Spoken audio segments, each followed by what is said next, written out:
Hi hello viewers, welcome back to my channel. ಇವತ್ತಿನ ವಿಡಿಯೋದಲ್ಲಿ ನಾವು ಈ ಗೋಧಿ ಹಿಟ್ಟಿಂದ ಯಾವ ರೀತಿ ಸೂಪರಾಗಿ ಒಂಥರ ಹೋಳಿಗೆ ಚೌಂಗೆ ಥರ ಯಾವ ರೀತಿ ಮಾಡೋದು ಅನ್ನೋದನ್ನು ನೋಡೋಣ. ಇವತ್ತಿನ ವಿಡಿಯೋ ಬಂದುಬಿಟ್ಟು ಮೊಹರಂ ಸ್ಪೆಷಲ್ ಚೌಂಗೆ ಯಾವ ರೀತಿ ಮಾಡೋದು ಅನ್ನೋದನ್ನು ನೋಡೋಣ. ಸಿಂಪಲ್ಲಾಗಿ ಮಕ್ಕಳಿಗೆ ಲಂಚ್ ಬಾಕ್ಸ್ಗೂ ಕೂಡ ಕಟ್ಬೋದು, ಹಾಗೆ ನೀವು ಮಾಡಿಟ್ರೂ ಕೂಡ ಏನೂ ಆಗೋಲ್ಲ, ತುಂಬಾ ಚೆನ್ನಾಗಿರುತ್ತೆ. ಯಾವ ರೀತಿ ಮಾಡೋದು ಅನ್ನೋದನ್ನು ನೋಡೋಣ. ಫಸ್ಟ್ ನಾನಿಲ್ಲಿ ಒಂದು ಅರ್ಧ kg ಆಗುವಷ್ಟು ಗೋಧಿ ಹಿಟ್ಟನ್ನ ತೊಗೊಂಡಿದ್ದೀನಿ. ಮನೆಯಲ್ಲೇ ಇರುತ್ತಲ್ವ ಗೋಧಿ ಹಿಟ್ಟು, ಆ ಗೋಧಿ ಹಿಟ್ಟನ್ನ ಯೂಸ್ ಮಾಡ್ತಾಯಿದ್ದೀನಿ. ಅದಕ್ಕೆ ಒಂದು ಸ್ವಲ್ಪ ಚಿಟಿಕೆ ಉಪ್ಪನ್ನು ಹಾಕಿ ಒಂದೆರಡು ಸ್ಪೂನ್ ಆಗುವಷ್ಟು ತುಪ್ಪನ ಹಾಕಿಬಿಟ್ಟು ಸಾಫ್ಟಾಗಿ ಇದನ್ನು ಹಿಟ್ಟನ್ನು ನಾವು ಕಲಸಿ ಇಟ್ಕೋಬೇಕು. ಹಾಗೆ ಯಾರೆಲ್ಲ ವೀಡಿಯೋ ನೋಡ್ತಾ ಇದ್ದೀರಾ, ವೀಡಿಯೋಗೆ ಲೈಕ್ ಕೊಡೋದನ್ನು ಮರಿಬೇಡಿ. ಹಾಗೆ ಫ್ಯಾಮಿಲಿ ಫ್ರೆಂಡ್ ಜೊತೆ ಶೇರ್ ಕೂಡ ಮಾಡಿ. ಹಾಗೆ ಹೊಸಬರು ನಮ್ಮ ಚಾನಲ್ನ ನೋಡ್ತಾ ಇದ್ದರೆ ನಮ್ಮ ಚಾನಲ್ಗೆ ಸಬ್ಸ್ಕ್ರೈಬ್ ಆಗಿ ಬೆಲ್ ಐಕನ್ ಆನ್ ಮಾಡ್ಕೊಳ್ಳಿ. ನಾನು ಹಾಕೋ ಪ್ರತಿಯೊಂದು ವಿಡಿಯೋ ಕೂಡ ನೀವು ಮೊದಲು ನೋಡ್ಬೋದು. ನೋಡಿ, ಸಾಫ್ಟಾಗಿ ಈ ರೀತಿ ನಾನು ಕಲಸಿ ಇಟ್ಕೊತಾ ಇದ್ದೀನಿ. ಇದನ್ನು ನಾವು ಈ ಮಿಶ್ರಣನ ರೆಡಿ ಮಾಡ್ಕೋವರೆಗೂ ಇದನ್ನು ಮುಚ್ಚಿ ಇಡ್ತಾ ಇದ್ದೀನಿ, ಇನ್ನು ಸಾಫ್ಟ್ ಆಗಲಿ.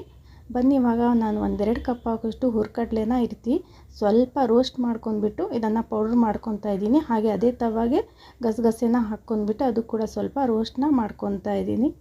ಬನ್ನಿ, ಇವಾಗ ಒಂದು ಮಿಕ್ಸಿ ಜಾರ್ಗೆ ಸೋಂಪು ಹಾಗೆ ಒಂದು 4 ಏಲಕ್ಕಿನ ಹಾಕಿಬಿಟ್ಟು ಅದು ಕೂಡ ನಾವು ಪೌಡ್ರ್ ಮಾಡಿ ಇಟ್ಕೊಳ್ಳೋಣ.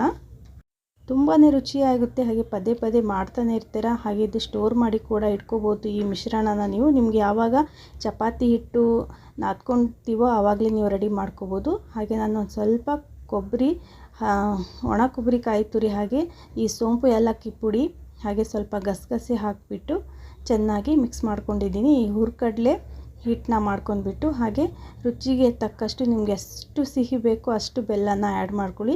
ಮೇನಾಗಿ ಏನಪ್ಪ ಅಂದರೆ ಆದಷ್ಟು ಈ ರೀತಿ ಉಂಡೆಗಳು ಇರಬಾರ್ದು, ಅಷ್ಟು ಚೆನ್ನಾಗಿ ಇದನ್ನು ಮಿಕ್ಸ್ ಮಾಡ್ಕೊಳ್ಳಿ. ಎಲ್ಲೂ ಕೂಡ ಈ ರೀತಿ ಬೆಲ್ಲದ ಉಂಡೆ ಸಿಗಬಾರ್ದು.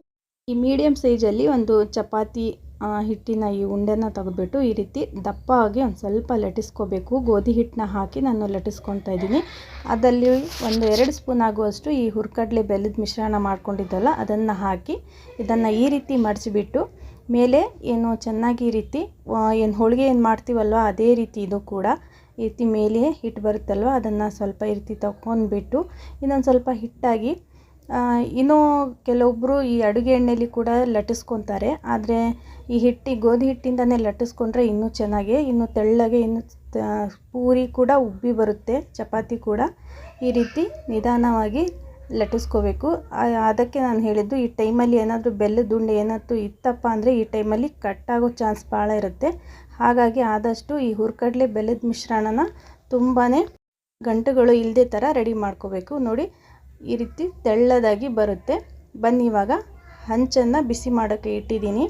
ಈ ಟೈಮಲ್ಲಿ ನೀವು ಅಡುಗೆ ಎಣ್ಣೆ ಬೇಕಾದರೆ ಅದು ಕೂಡ ಹಾಕ್ಕೋಬೋದು, ಇಲ್ಲಾಂದರೆ ತುಪ್ಪದಿಂದ ಕೂಡ ಇದನ್ನು ರೆಡಿ ಮಾಡ್ಕೋಬೋದು. ಸ್ವಲ್ಪನೇ ಅಡುಗೆ ಎಣ್ಣೆ ಅಥವಾ ತುಪ್ಪನ ಹಾಕಿಬಿಟ್ಟು ಎರಡೂ ಕಡೆ ಚೆನ್ನಾಗಿ ಈ ರೀತಿ ಬೇಯಿಸ್ಕೊಂಡ್ರೆ ತುಂಬಾ ಪೂರಿ ಥರ ಉಬ್ಬಿ ಬರುತ್ತೆ. ಒಮ್ಮೆ ಟ್ರೈ ಮಾಡಿ ನೋಡಿ. ಹಾಗೆ ತುಂಬಾ ಆರೋಗ್ಯಕ್ಕೂ ಕೂಡ ತುಂಬಾ ಒಳ್ಳೆಯದು. ಒಮ್ಮೆ ಮಾಡಿ ನೋಡಿ, ನೀವು ಪದೇ ಪದೇ ಮಾಡಿ ತಿನ್ಬೋದು.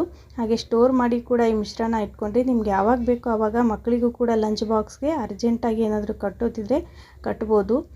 ಹಾಗೆ ಈ ವಿಡಿಯೋ ನಿಮ್ಗೆ ಹೇಗೆ ಅನ್ನಿಸ್ತು ಅನ್ನೋದನ್ನು ಕಾಮೆಂಟ್ ಬಾಕ್ಸಲ್ಲಿ ಹಾಕಿ. ಏನೇ ಡೌಟ್ಸ್ ಇದ್ದರೂ ಕೂಡ ಕಾಮೆಂಟ್ ಬಾಕ್ಸಲ್ಲಿ ಹಾಕಿ. ನಿಮ್ಮ ಅನಿಸಿಕೆ ಅಭಿಪ್ರಾಯ ಏನೇ ಇದ್ದರೂ ಕೂಡ ಹೇಳಿ, ನಾನು ಆದಷ್ಟು ನಿಮಗೆ ರಿಪ್ಲೈ ಮಾಡ್ತೇನೆ. ಈ ವಿಡಿಯೋ ಇಷ್ಟ ಆಗಿದೆ ಅಂದ್ಕೊಂಡು ನಾನು ಮತ್ತೆ ಮುಂದೆ ಹೊಸ ವಿಡಿಯೋದೊಂದಿಗೆ ಭೇಟಿ ಆಗ್ತೀನಿ. ಅಲ್ಲಿವರೆಗೂ ವಿಡಿಯೋ ನೋಡಿದ್ದಕ್ಕಾಗಿ ಎಲ್ಲರಿಗೂ ಧನ್ಯವಾದಗಳು ಫ್ರೆಂಡ್ಸ್. Thanks for watching.